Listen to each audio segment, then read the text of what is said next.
Lockdown से पहले गीता के घर का नजारा कुछ ऐसा था कि रोहन ऑफिस जाता था और शिविन स्कूल। जिनके घर से जाने के बाद गीता काम खत्म करके बाकी समय आराम करती थी।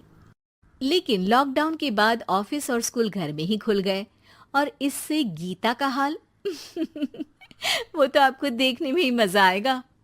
शिविन, ओ शिविन, महाराज उठने के लिए क्या 21 तोपों की सलामी लेंगे? अरे बिस्तर से बाहर निकल, ऑनलाइन क्लास स्टार्ट होने वाली है। अरे तुम भी हद करती हो। स्पीकर की तरह चिल्लाने की क्या जरूरत है? दिख नहीं रहा मेरी कॉन्फ्रेंस चल रही है। अब कैमरा और स्पीकर ऑन कर रहा हूं, मुझे कोई शोर नहीं चाहिए। इस पर जैसे ही रोहन लैपटॉप का कैमरा और स्पीकर ऑन करता है तभी कुकर की सीटी बजती है। करा लो अब इसे चुप। लॉकडाउन नहीं हुआ, मेरी मौत का फरमान जारी हो गया। दोनों बाप बेटे ने नाक में दम किया हुआ है।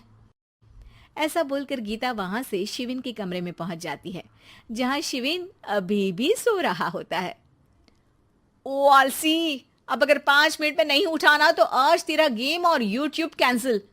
माँ की बात सुनकर शिविन बिना 1 मिनट गंवाए उठ खड़ा होता है। उठ गया, अभी नहाकर भी आता हूँ। ये नाटक कहीं और, मुंह पर गीला कपड़ा मार और पढ़ने बैठ। शिविन की ऑनलाइन क्लास स्टार्ट हो जाती है, जिस पर गीता उसे वहां बिठाकर रसोई में चली जाती है। थोड़ी देर में उसे कमरे से कुछ आवाज सुनाई देती है, जिसे सुनकर वो कमरे में वापस आती है। हाय राम, तुझे क्लास अटेंड करने के लिए बोला था, कैमरा ऑफ करके बिस्तर पर नाचने के लिए नहीं बोला था। मम्मी मुझे कुछ समझ नहीं आ रहा, आप बाद में पढ़ा देना ना, वैसे भी अटेंडेंस तो लगी गई है। हाँ हाँ बेटा, जरूर बन जा, तू अभी से हम सबका बाप बन जा। अरे नहीं मतलब कहाँ से लाते हो इतना दिमाग, और पढ़ाई करते हुए ये चला कहाँ जाता है?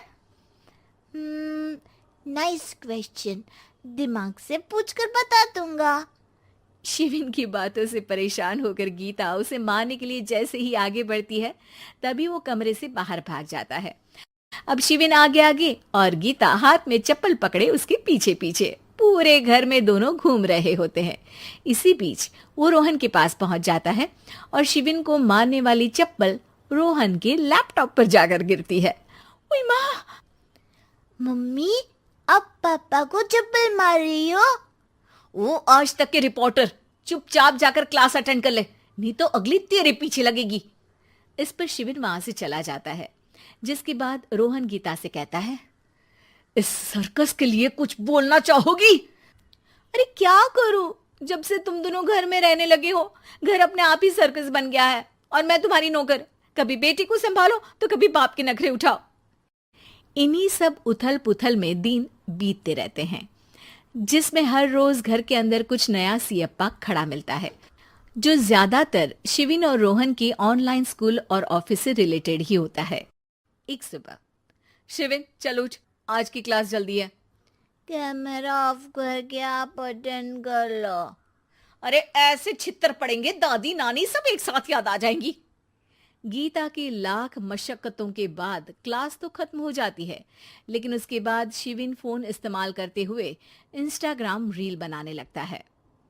रसोड़े में कौन था? तुम थी, मैं थी, कौन था? कौन था?